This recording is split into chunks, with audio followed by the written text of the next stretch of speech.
Welcome home, brave heroes. I'm Ash, this is HeroQuest, and today we are unboxing the modular cavern system, otherwise known as the Goblin set, from Dirt Cheap Dungeons. I previously unboxed their HQ set, and if you haven't seen that, I would highly recommend you go check that video out. Link in the no, it's not. It's not going to be in the description. You're just going to have to go look for it. But I think that if we're going to unbox a cavern set, we probably need to have a slightly more fitting theme for this, don't you? So, time to pull out the old underside of the HeroQuest first light board. This is like, what, the second or third time I've ever pulled this out? There we go. Look at those colors. Look at those colors. Look at how that pops. It's so kind of nice, actually. It's so saturated and kind of nice. Next up, we got to get rid of that glare. So angle you down slightly, and there we go. All right, I've got the cavern side of the HeroQuest first light board out, but it's important for me to note that this is actually not designed around that. This is really just a set to give you some three-dimensional walls and doors within those walls, and rocks and other set pieces, so that you can create your cave system or your goblin hideout or whatever. This isn't really meant to fit around the rooms of the first light set. I just thought this would be a nice backdrop, so that's my disclaimer for you there. This was provided to me by Dirt Cheap Dungeons, so thank you, DCD, can I call you DCD, for expanding, enhancing, and leveling up my videos. I'm a big fan of the fact that they have enough product to provide us with a little mini catalog in their offerings, because I'm spoiled from old Games Workshop and Fantasy Flight catalogs, and I love looking through that physical media at the other stuff. I grew up a Toys R Us kid where we would get the giant thick book in the mail every quarter. Now it's like nostalgia, I'd buy that. This is part of their Cavern Plus sets. So here we go. We get some cavern set instructions on assembly. They're really simple though. We have top clips and we have hinge clips. The top clips connect the walls, the hinge clips connect the doors to the walls. You'll put the hinge clips on and likely never take them off again, but the top clips are for connecting your walls on the spot. All of the top clips are just very easy. They just push fit right onto the section of wall that you want to place on your board, and then you take your other section of wall and you just push fit it right into the clip next to the first part, and you're good to go. You have a section of wall there.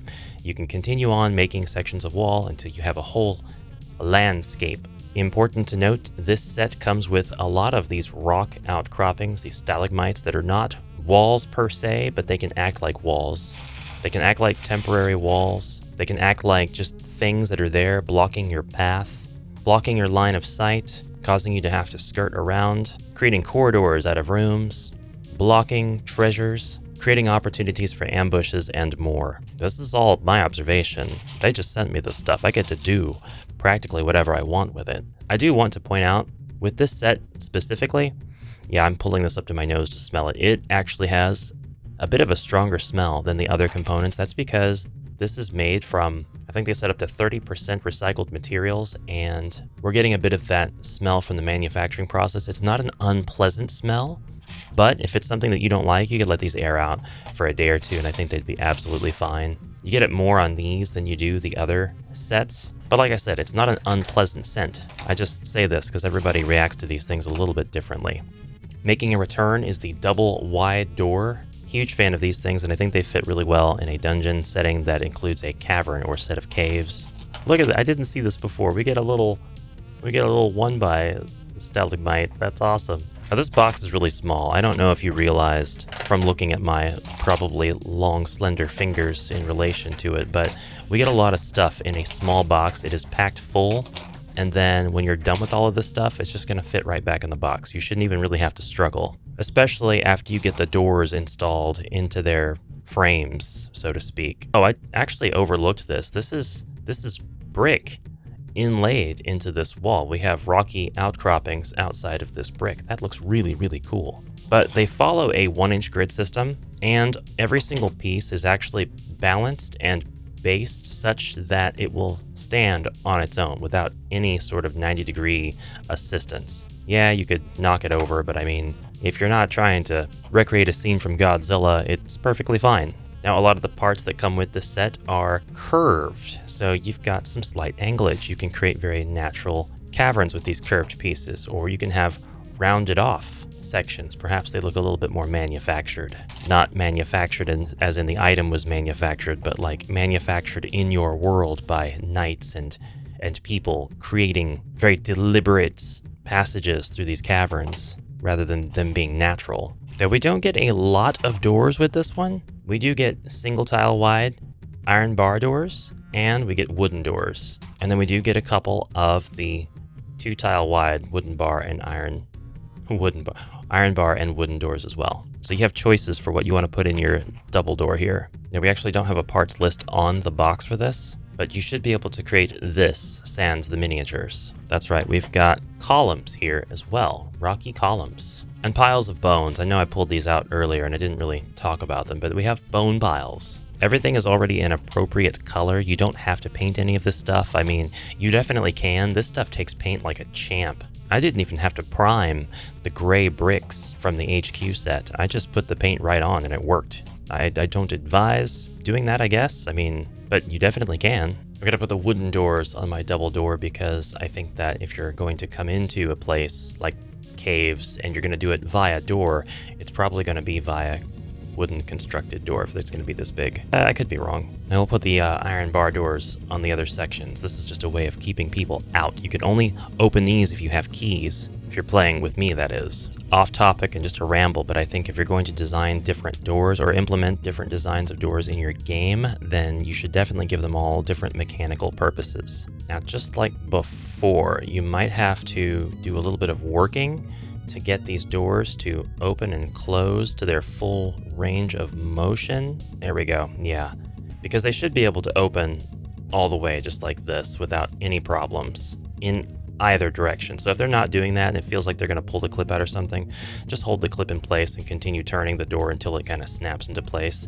And now we've worked free whatever that flash is or that leftover plastic or whatever that was getting in the way of keeping that door from opening. By the way, there are 4 kinds of these top clips that exist. I think this set only comes with 3. We get the T junction, we get the 90-degree elbow, and we get the straight. We don't get the cross junction for connecting 4 walls together. But you could just as easily grab one of the gray clips from your castle set or whatever and use one of those. And this is pretty much what I ended up with, a solo quest for a druid to take on the caverns of Keltar, where it is reported that many villagers and even heroes and adventurers have gone missing, never to return. There are rumors of green-skinned goblins wandering in and out of the caves freely, but none can explain the rumblings within. I was able to piece together a few really big cylindrical structures using the angled pieces, and by angled I mean curved. You just connect them all with the straight clips. So we've got some 90-degree curves, and we've got some 45-degree curves. Now our druid is sneak attacked by goblins, who can hear that he has entered their cavern. They're tripping all over themselves to provide more fresh meat for the thing that lurks down here. But the druid came prepared, with a beast form and a taste for goblin blood. Maybe not a taste for the blood, but you know what I mean. First hero to step through this disgusting bone pile will feel a warm squish beneath their boots and lose 1 mind point, because that stuff is gross, dog. But it's that sound that will also alert the archer goblin to the fray. A couple of medieval Molotov cocktails should keep the druid busy, she thinks. But the druid has a crossbow, so she is wrong. The druid can almost see what's going on in here, but not quite. There's only 1 goblin guard left, and she had the key on her, so it's time to open this door. That's funny, the key doesn't seem to fit. Whack! Oh, you thought you could sneak up on me, huh? By the way, you might note that I have several instances where these walls aren't really connected. That's because I just didn't need to connect them. It was a little bit more energy and a little bit more time, and with the ones that have the curves, you can just kind of set them up and they will stay up. Like this here, this is just a wall I can pick up and remove at any time. It doesn't have to be connected to the adjacent walls. Finally, the moment the druid has been waiting for, he opens the doors cautiously before stepping through. There's not 1 beastly thing down here eating the innocent adventurers. There are 2 man-eating ogres, keeping their future fresh kills locked up behind iron bars, as well as the less digestible evidence. This will be the druid's toughest fight yet. But if he can survive, at least long enough for the prisoner to regain his strength, he may have an unexpected ally. This was pretty much my only goal today, and it doesn't make much sense to actually build a 3-dimensional map terrain onto a board that has all of this 2-dimensional wall implication. so I kind of want you to ignore the walls when you think about using terrain like this for the most immersion. But if you're not really worried about that and you know that you can get your head into the game of 2-dimensional wall, equal wall, and 3-dimensional wall, equal wall, well then go for it.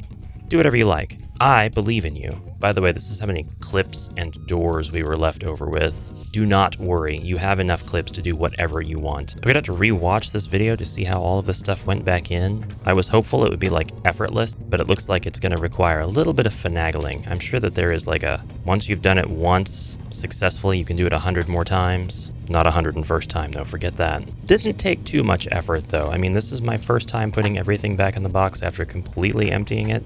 And honestly, that works out fine. That works out fine, honestly. It all just goes right back into this little bitty box. But there's not really enough in here to satisfy my giant cave needs, so buy like 3 of them. I forgot my instructions in catalog. It's very important that everything that came with the pack stays with the pack. And now it's time for the envoy. The HeroQuest Cave System board went on to live a pretty fulfilling life as a substandard design, enjoying the 5 minutes of popularity it had as the new HeroQuest board, a feat that hadn't been done in about 30 years. But it would go on to die in obscurity, clutching a bottle to its chest in its final moments. Dave the Druid went on to fund the old world's first telephone company. Big Tim the Orc went on to be his financial advisor. The company went under when it was discovered that Big Tim was using the funds to embezzling. Big Tim did bad with the money. Bad Tim.